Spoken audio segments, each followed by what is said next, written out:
As I read before coming here, in Hungary, agriculture is on the last place, about 3 to 5 to 4% of the GDP.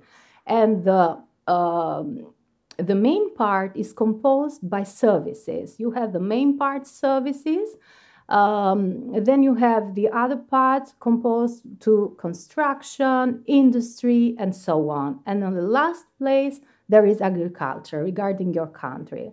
So the composition depends on the country.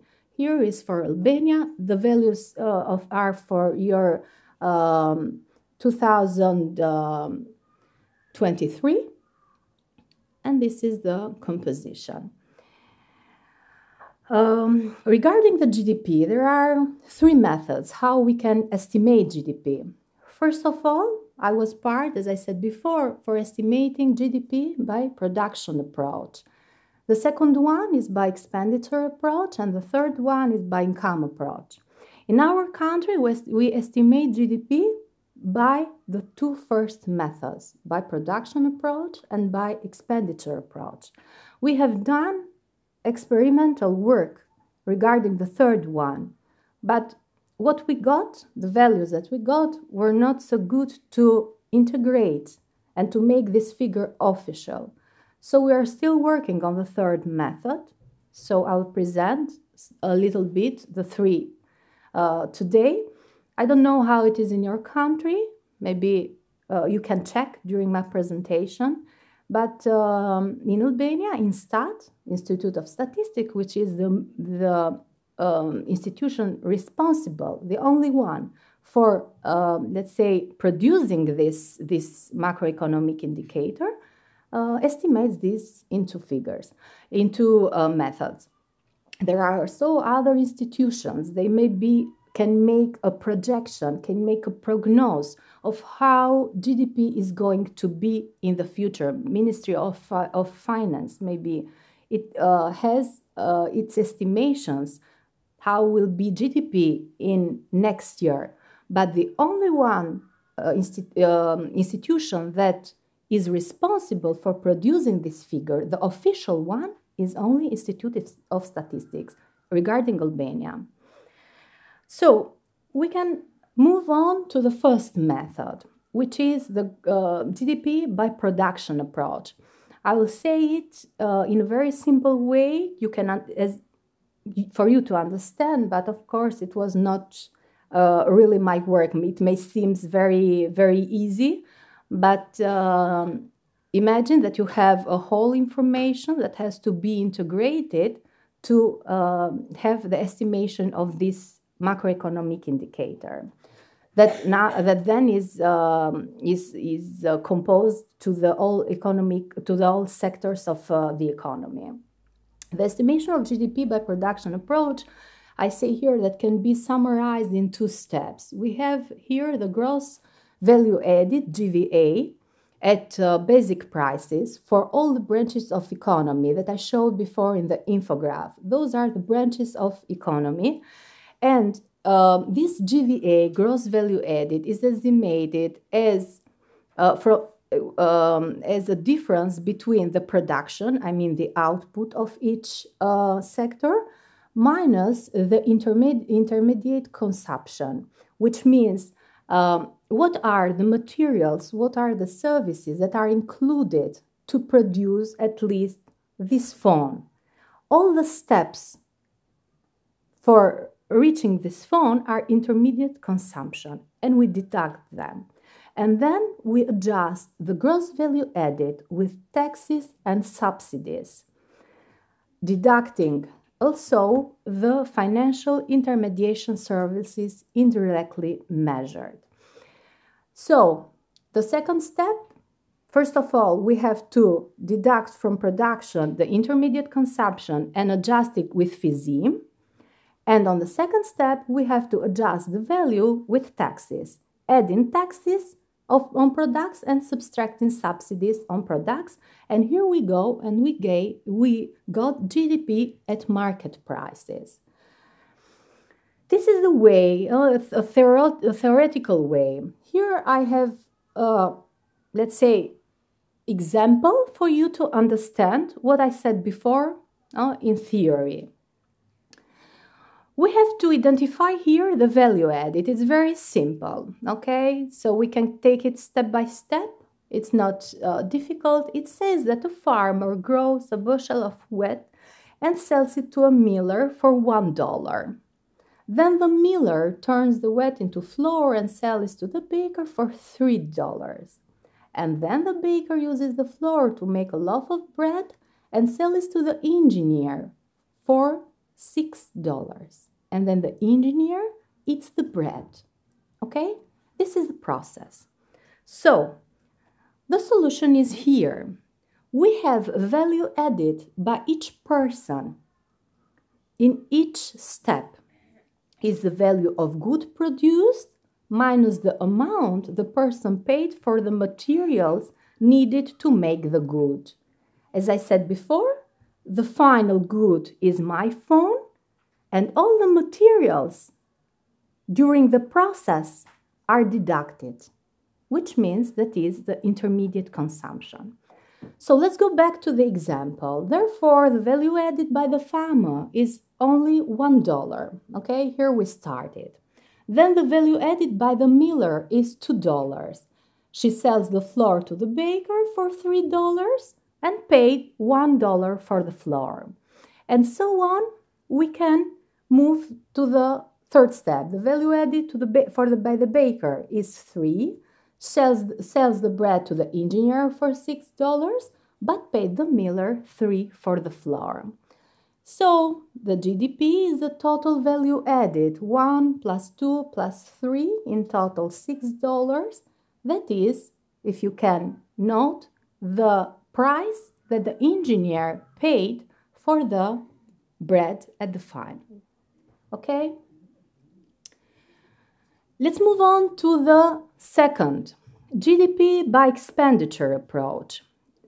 The estimation of GDP by using expenditure approach involves the interaction of 4 sectors in the economy. So we have the household sectors, which means the families, we have businesses, we have government, and we have foreigner sector. All these are translated then into an equation, into an identity, but we will see later. So if we see all the 4 sectors, we get GDP, which is a sum of what? Of consumption that is done by the household, by the families, investments that is done by businesses, government, by the government, G is for the government, and the last one is foreign sector, which comes up as exports minus imports. If this balance, let's say, is positive, then we have what? A sufficit in trade, also, always in trade. And if exports are less than imports, then we have a deficit in trade balance, okay?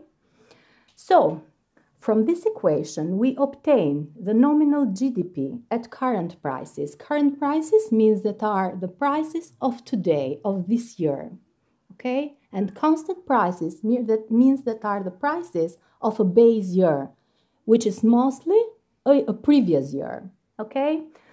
Which is then adjusted by the CPI, which is the price index, okay, to derive what is called the real GDP, what gives us the economic growth. Here we understand how is the performance of economy, what happened with the economy. Did we have a growth or did we have a reduction of GDP in volume? Okay, so here is explained why means, sorry, because has shifted a little bit, the value of total output, and then we have what we talked about. C means consumption, E investment, government spending, G, and net exports by NAX. Okay? Furthermore, are explained all the elements of this equation or identity. Consumption that is done mostly by households means the value of all goods and services bought by them, which includes durable goods, that means that are the goods that last, with non-durable goods that are goods for a short period of time, and then services, maybe in education, in health, in dry cleaning, and so on. This can be three types of consumption that household can make. Regarding the investments are done mostly by businesses, but you have to keep in mind that also households may, or maybe residential, may make their investment. For example, if you make changes in your home, like maybe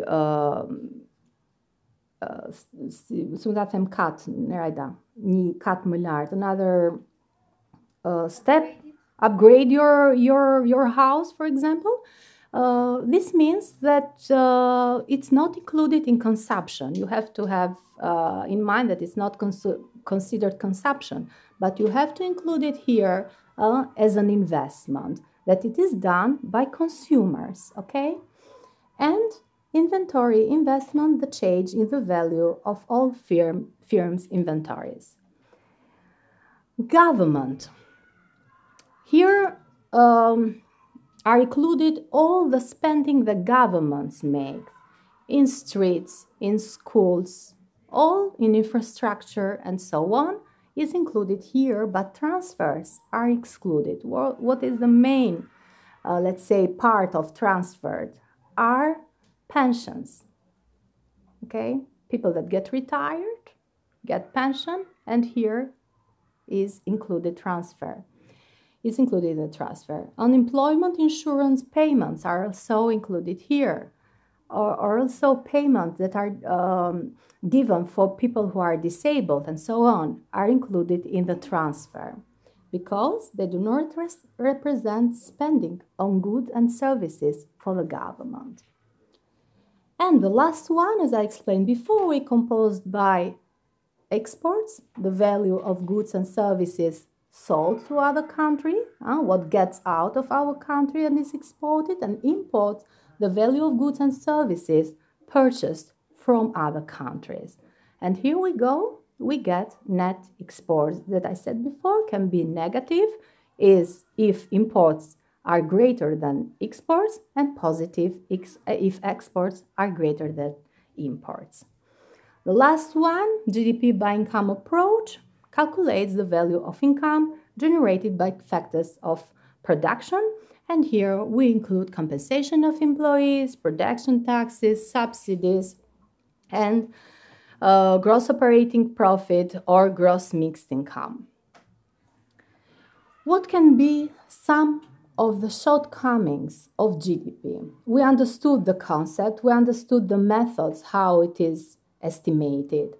And we said before that it has to be improved, let's say, to make it more complete. But what are some of the things that GDP does not include in itself, or it misses?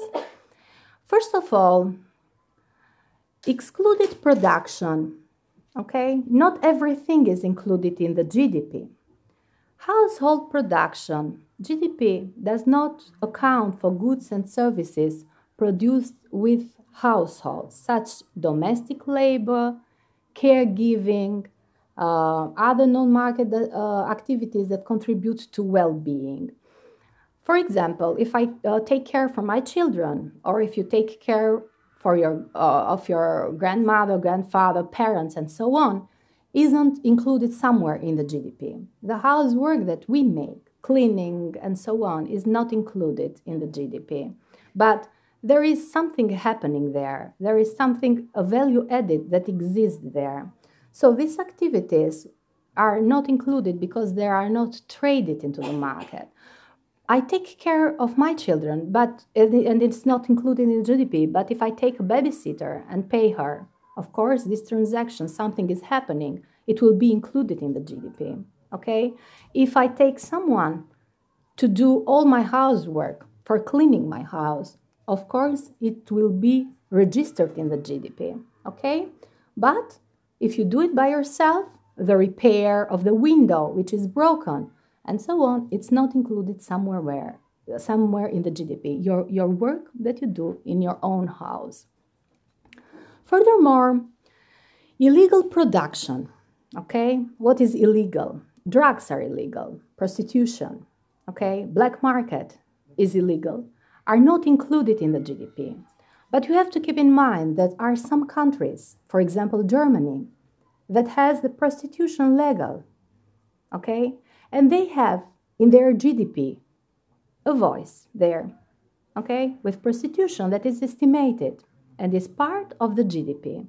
It's about 0.3 or 0.4%. It's not let's say, large value, but is significant because when it's translated to money, it's about 14 billions, okay, happening every year. So if these illegal activities passed in the pathway of legal, then they should be included in the GDP, okay? But if they are illegal, then they are not part of GDP. And the third one, the hidden economy. You have to make a distinguish here between what is illegal and what is this hidden, okay? If you see someone selling goods without paying taxes, okay, that it is not registered somewhere, it is not illegal to sell fruits, but he is operating in a hidden way. It's not paying taxes, okay? And in this way, the state cannot include this part in the GDP, which means that the hidden activity is not part, okay? Or the underground, you can find it in the literature in different ways. Hidden economy, underground economy, informal economy. All of these mean the same, okay? The definition is the same.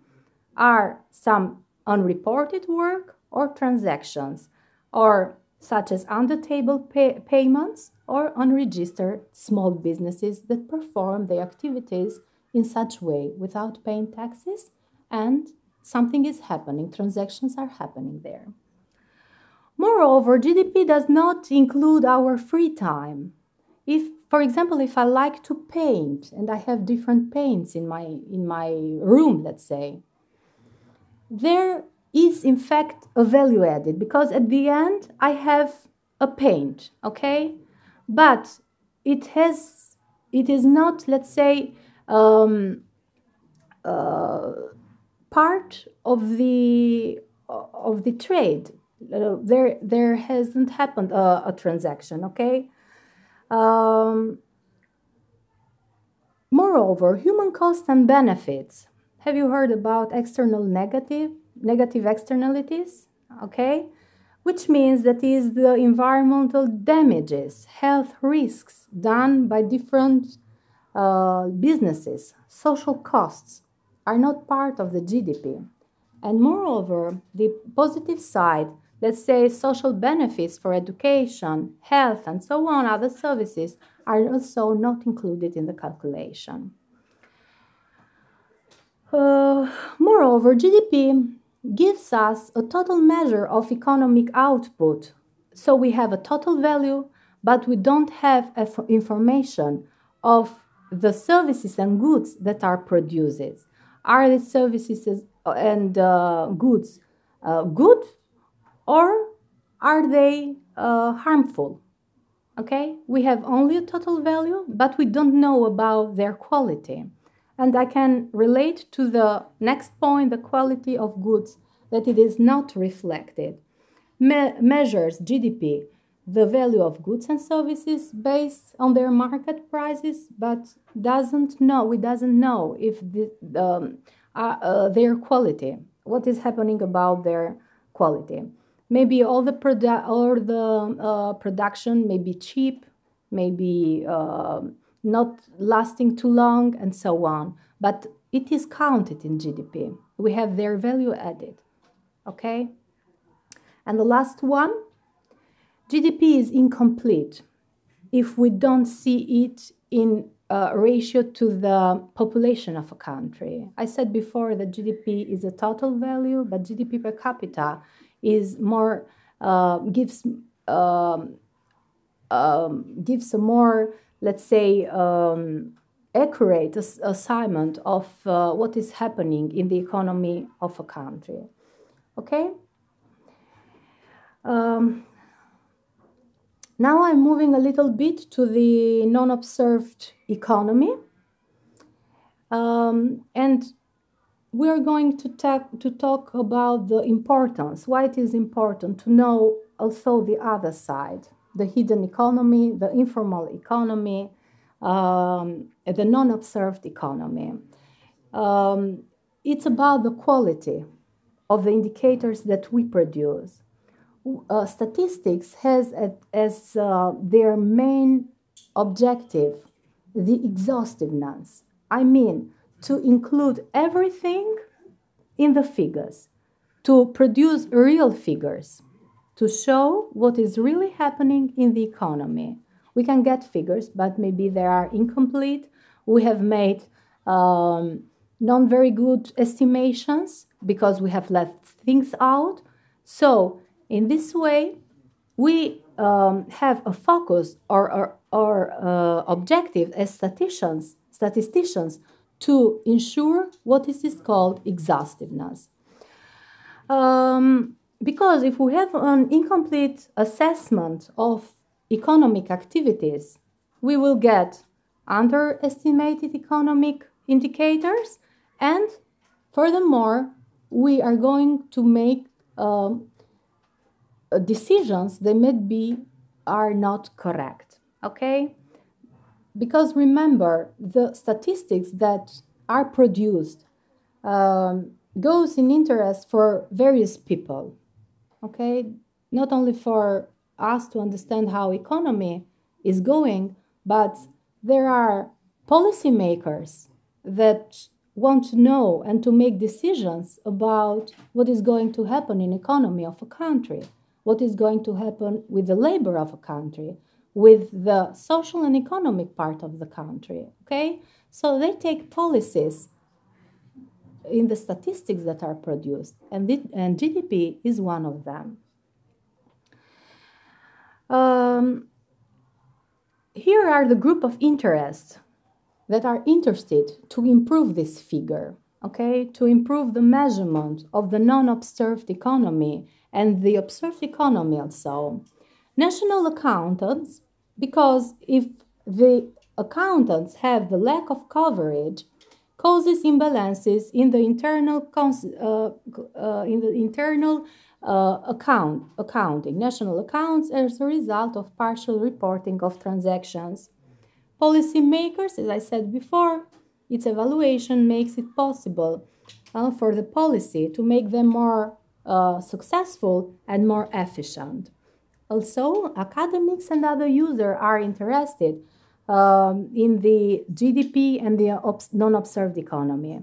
Remember that GDP, it's not only one figure, because many other indicators are calculated per unit of GDP, such as public debt GDP, GDP per capita, well-being, economic growth, and so on.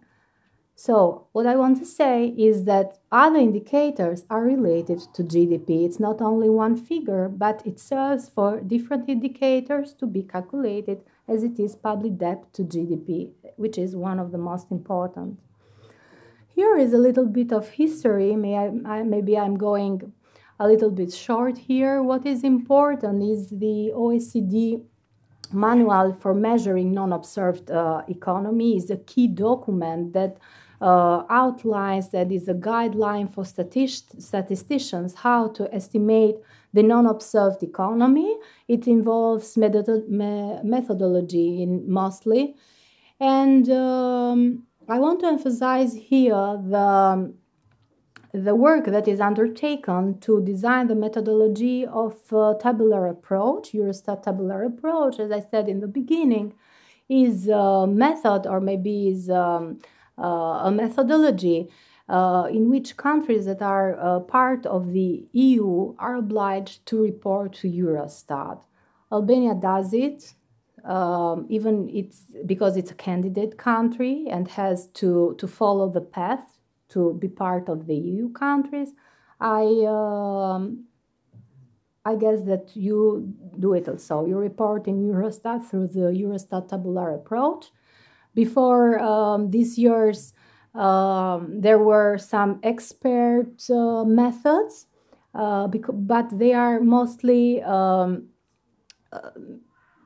subjective, which means that they give some ratios because an expert says that way and someone else may give another ratio, so it's not very logic.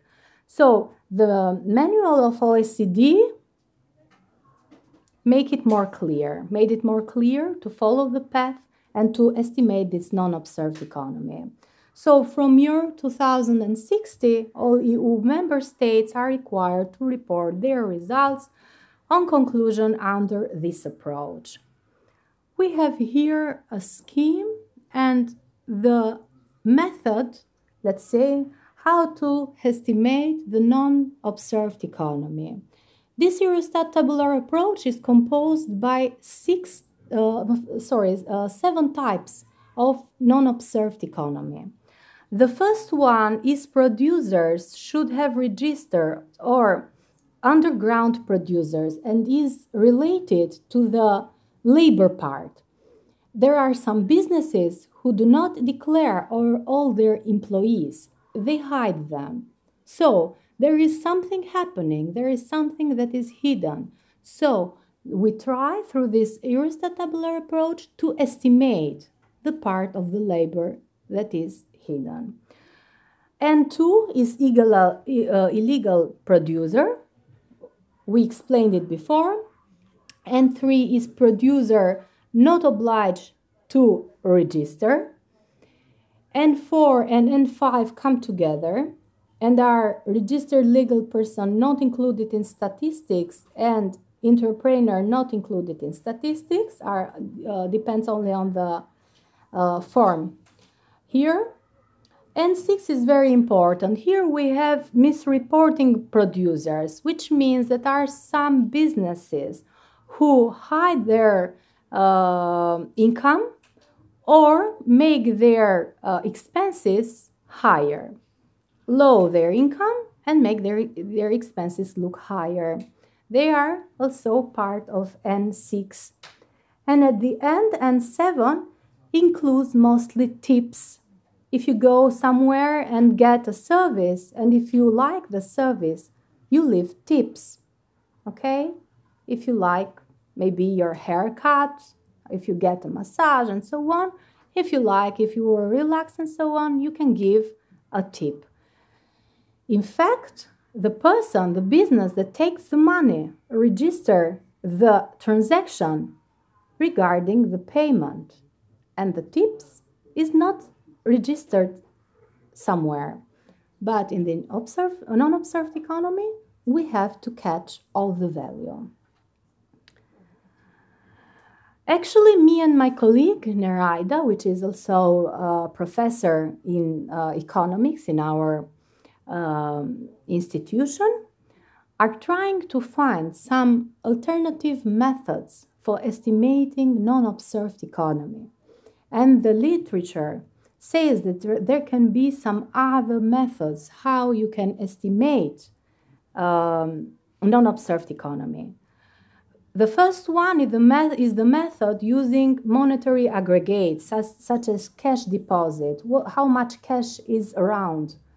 From this, you can understand about the non-observed economy. The second one is transaction method. The third one, the currency demand method. It's very interesting that we can estimate non-observed economy through electricity consumption, and it is very interesting, but we are investigating about the methods and how we can integrate this in Albania. And is a famous method that is mimic method that treats the non-observed economy as a hidden variable, as a latent variable, and relates it to causes and indicators that influence or affect the non-observed economy. So here we came to the end of my presentation. It was a little bit short because I have to fit it in 1 hour. I would like, of course, to show more about my experience because I think that I have estimated during my job in Institute of Statistics. Here is my contact. If you'd like maybe to ask about figures in your work, to compare maybe Albania to Hungary and to make papers in different subjects, I'll be glad to help you with figures that, of course, are official and are not confidential because I can't. But I was very happy to be today here, and I hope that you have understand and you have liked the presentation and have learned something new. Thank you.